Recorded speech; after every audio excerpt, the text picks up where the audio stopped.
The Hindu scriptures can be broadly divided into two categories: the Shrutis and the Smritis. Shruti means that which is revealed, which is understood, which is heard. The Shruti, according to the Hindu scholars, is considered to be the word of God. And they are divided into two parts: the Ved and the Upanishads. The Sanskrit word Ved is derived from the word Vid, which means knowledge par excellence. And there are 4 types of Veds: Rig Ved, Yajurved, Samved, and Atharva Ved. Though exactly when did these Veds come into existence is not known. But according to Swami Dayanand Saraswati, who's the founder of the Arya Samaj, he says that the Veds are 1,310 million years old. But the majority of the Hindu scholars, they say that the Veds are approximately 4,000 years old. In which part of the world did it first come is not known. Who was the person to whom it was first given is not known.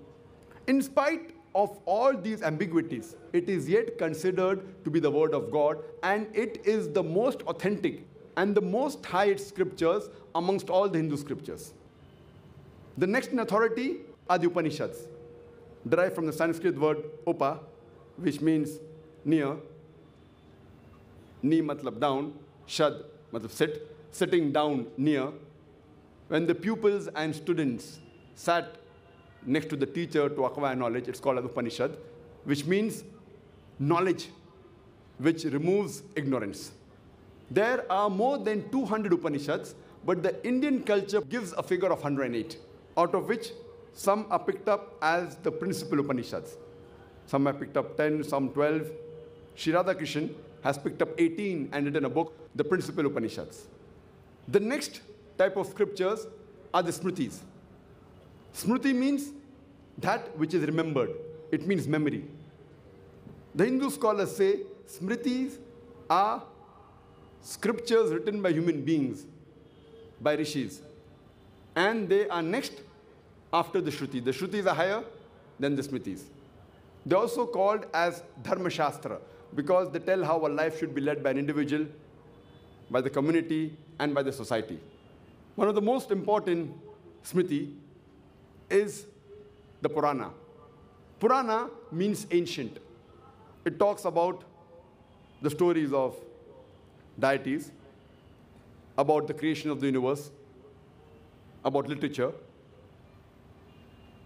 And Maharishi Vyas has compiled the Puranas into 18 voluminous parts. One of the most important Puranas is called as the Bhavishya Purana. Bhavishya means future. This Purana speaks about the future. And it's mentioned in Bhavishya Purana, Parva 3, Khand 3, Adhyay 3, Shlokas 5 to 8.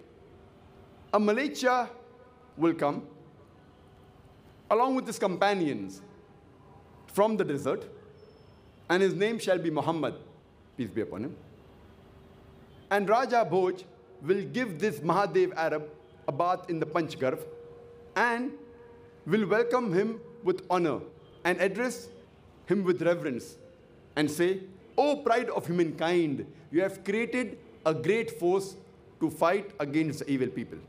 This prophecy of Bhavishya Purana, Parva 3, Khand 3, Adhyay 3, Shlokas 5 to 8, it says that a Malecha will come. Malecha in Sanskrit means a foreigner.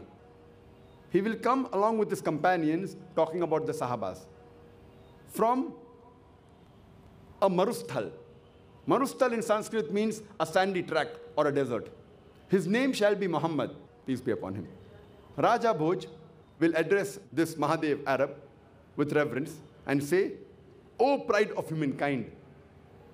We know that Muhammad Sallallahu Alaihi Wasallam is the pride of humankind, as Allah says in the Quran, in Surah Qalam, chapter number 68, verse number 4. "Verily, thou art standeth on the highest standard of character."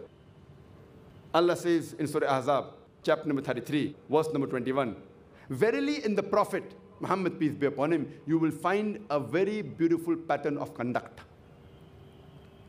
He further says that he will collect a great force to fight against the evil people.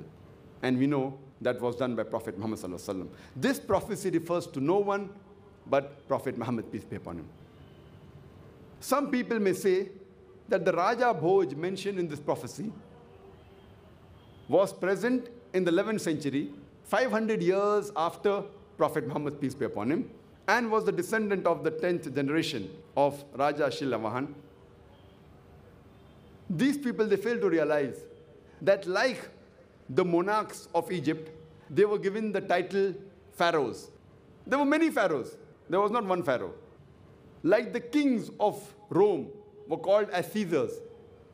There was not one Caesar, there were many Caesars. Similarly, the kings of India were given the title Bhoj. So there was not one Raja Bhoj, there were many Raja Bhoj. So this Raja Bhoj is not the one they're talking about in the 11th century. It is much earlier before that 11th century. Further, it's mentioned in Bhavishya Purana, Parva 3, Khanda 3, Adhyay 3, Shlokas 10 to 27. The land of the Malechas has been spoiled. There was an enemy who was killed earlier. Now he's been sent by a more powerful enemy. I will send a man by the name Muhammad, peace be upon him, to guide these people to the straight path. O Raja Bhoj, you need not go to the land of the Pishachas, because I, through my kindness, will purify you where you are.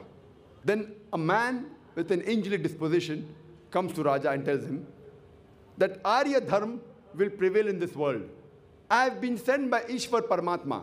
My follower shall be circumcised, who doesn't have a tail on the head, who will grow a beard, who will create a revolution, who will give the call for prayer. He will eat all lawful things. He will eat all sorts of animals, but will not eat the flesh of swine. He will not be purified by herbs and shrubs, but will be purified by warfare. He will be called as Musalman. This prophecy refers to no one but the last and final messenger, Prophet Muhammad sallallahu alaihi wasallam. It says that my follower shall be a person who's circumcised. And we know the Muslims are circumcised. He will not have a tail on the head, that's a shendi or a chutki. He will grow a beard. He will create a revolution.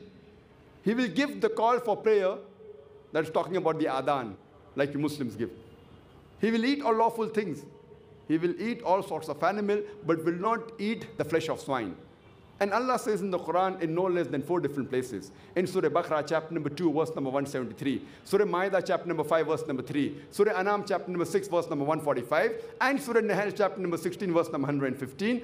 Hurrimat alaykumul maytutu waddamu walahmul khinzir. Wama uhilla li ghayril bi. Forbidden for you for food are dead meat, blood, the flesh of swine, and any food on which any name besides Allah's name is taken. So because the Quran says in no less than 4 different places that flesh of swine is prohibited, we Muslims don't eat pork.